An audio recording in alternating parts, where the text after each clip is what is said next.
Investment कर देता है। अगर आप विश्वास के साथ इन्वेस्टमेंट कर रहे हैं, मैं कह रहा हूं यहां पर आप विश्वास के साथ अपना बीज परमेश्वर के लिए छोड़ रहे हैं। आपको जो दिया परमेश्वर ने, आप अपने फूड में से, अपने घर में से, अपने परिवार में से जो परमेश्वर की आज्ञाओं में लिखा है, कह रहा आप वो देते हैं, उसके बाद परमेश्वर आपके लिए रास्ता खोलना चाहता है। याद रखना, मैं कह रहा हूं मेहनत नहीं करना पड़ेगा, आपको सिर्फ विश्वास करना है और बोना है। आज रात मैं कह रहा हूं परमेश्वर किसी के लिए मिराइकल पैदा करेगा यीशु मसीह के नाम में। मिराइकल होते सुना होगा आपने सुना होगा कि एक चाय वाला था, उसकी लॉटरी लग गई और उसको 10 करोड़ मिल गए। और आपने सुना हमारे मोदी साहब के लिए भी कि चाय वाले थे वो, लेकिन बाद में प्रधानमंत्री बन गए। आपने सुना होगा यूसुफ के बारे में कि यूसुफ बिना चप्पल के घूमता था, पोतीपर के खेत में काम करता, लेकिन लॉटरी लग गई एक दिन और परमेश्वर ने उसको ब्लेसिंग दे दिया। बोला हालेलुया। मैं कह रहा हूं ऐसी आशीष आज रात आपके लिए भी आ रही है यीशु मसीह के नाम में। लेकिन विश्वास करने वालों के लिए मैंने कहा, जो विश्वास नहीं करता वो गरीब रहता है। बोलो आमीन। हाँ देखो, शाबाश। जो विश्वास करता है वो अमीर हो जाएगा आज रात। हाँ, ये है अमीर लेने का तरीका। बोलो हालेलुया। कह रहा अमीर हमेशा जो है विश्वास करता है और किसी प्लॉट में पैसे डाल देता है। सुनने वालों के लिए ध्यान है, मैं कह रहा हूं कि जहां से होली स्पिरिट ने मुझे बोला, कह रहा बहुत सारे लोगों के जो जमीनें जो मुझे सुन रहे हैं, उनके पास से सड़कें निकलेंगी, आप रिच हो जाएंगे। आमीन। आपका प्लान आएगा आपकी जमीनों के पास। अगर नहीं है आपके पास जमीन, इन्वेस्टमेंट कर दो आंख मीच कर कहीं भी। प्रोफेसी कर रहा हूं आपके लिए, सस्ती जगह पर कर दो। थोड़े दिनों के बाद आपके आसपास से सड़कें निकलेंगी, आसपास से, किसी और के पास से नहीं निकलेंगी। चर्च परमेश्वर अपने लोगों के पास से निकालेगा यीशु मसीह के नाम में। वो सड़क करे जो आपको आशीष दिलाएगी। हालेलुया।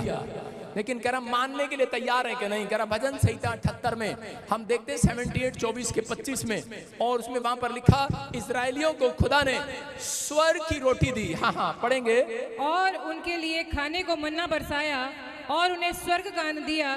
मनुष्य को स्वर्गदूतों की रोटी मिली, उसने उनको मन माना भोजन दिया। सारे बोलो हालेलुया। देखो परमेश्वर ने कह रहे कि इजरायलियों को स्वर्ग से रोटी दिया, स्वर्गदूतों की। एक दिन भूख लगी उनको और उनके पास खाने के लिए 3 दिनों की रोटी नहीं थी, लेकिन परमेश्वर ने उनके लिए स्वर्ग का मन्ना खिलाया, स्वर्ग की ब्रेड ऊपर से डाल दी नीचे, और तो भी उनके मुंह लटके हुए थे ऐसे।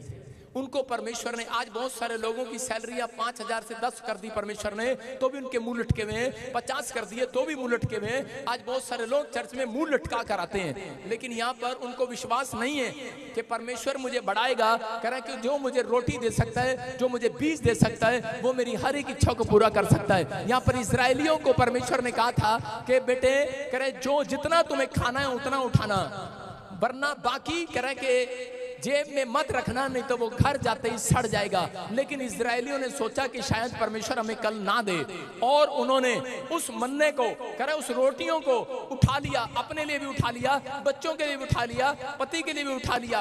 इनफ था, बहुत था, लेकिन उन्होंने कल के लिए भी उठा लिया, परसों के लिए भी उठा लिया, और परमेश्वर को क्रोध आया। और जैसे ही वो घर लेकर गए, जितना उन्होंने खाया ठीक था, लेकिन जितना रात को रखा, किसी में बूंदी लग गई, किसी में कीड़े लग गए, किसी में प्रॉब्लम आ गई, और वो सब का सब खराब हो गया। हालेलुया। क्योंकि परमेश्वर ने कहा था खाने के लिए रोटी दूंगा, बोने के लिए बीज दूंगा। हालेलुया। वो बाकी की चीजें उनके लिए बीज था कि वो धरती पर पड़ा रहेगा और फसल तैयार होगी, लेकिन वो भी उठा कर ले गए। आज बहुत सारे लोगों के घर में, आज भी मसीह लोगों के घर में, अन्य जातियों के घर में प्रॉब्लम्स खड़ी रहती हैं। क्यों? क्योंकि वो खाने को परमेश्वर से ले लेते हैं, लेकिन जब वो उनको देता है तो वो दशमांश जो उनका बीज होता है वो उसको नहीं देते। लेकिन आज उन लोगों के लिए बोल रहा हूं कि अगर आज आपने फैसला ले लिया कि परमेश्वर मैं तेरे बीज में चोरी नहीं करूंगा, मैं कह रहा हूं आज रात परमेश्वर आपको कहीं से कहीं फिट करने वाला। फिट। आमीन। अपने पड़ोसी से हाथ मिला, बोलो तू कहीं फिट होने वाला आज रात। क्यों प्रॉब्लम आई इजरायलियों के जीवन में? क्यों आई? क्योंकि वो ब्रेड को और रोटियों का भेद पहचान ना पाए।